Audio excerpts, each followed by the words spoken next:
And a lot of young people, and they were quoted in article after article, said, I'd vote Libertarian, but what's the point? I'm just going to stay home.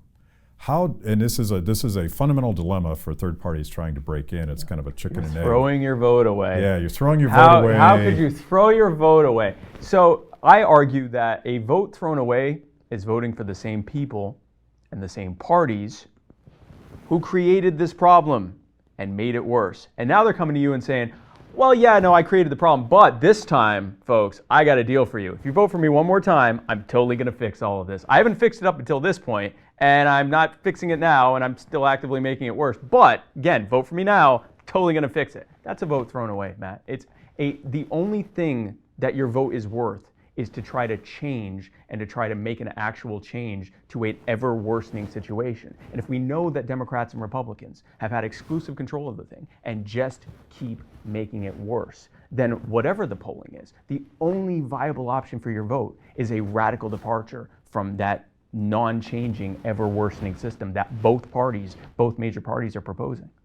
So we've been talking a lot about the message, and I'd like to take a step back and learn a little bit more about you so that people can figure out who this crazy man is that we're talking to. Crazy man, yeah. You mentioned Ron Paul and you mentioned me, and you mentioned that you started off as a neoconservative. What was your path to libertarianism?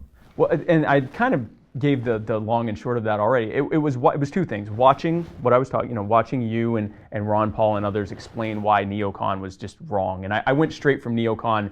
Very quickly went through, I guess conservative paleocon type and even constitutionalist straight into like libertarianism.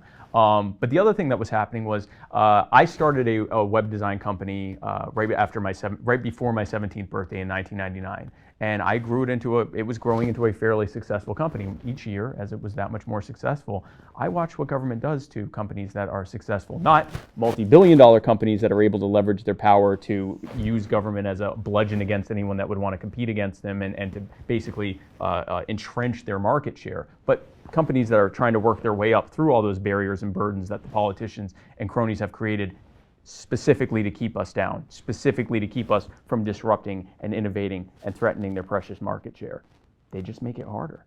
More taxes, more regulations, more oversight, more taxes, more regulations, more oversight. And I was providing web design services. I was providing a value to people. I was helping businesses grow. I was essentially helping startups become successful businesses in their own right. What was I doing to deserve this kind of treatment? I was being treated like someone who was engaging in criminal activity, and I wasn't. And so that coupled with watching my whole neocon fantasy unravel before me really made me realize government is not here to help us. Government isn't even necessarily here in its current configuration to arbitrate between us.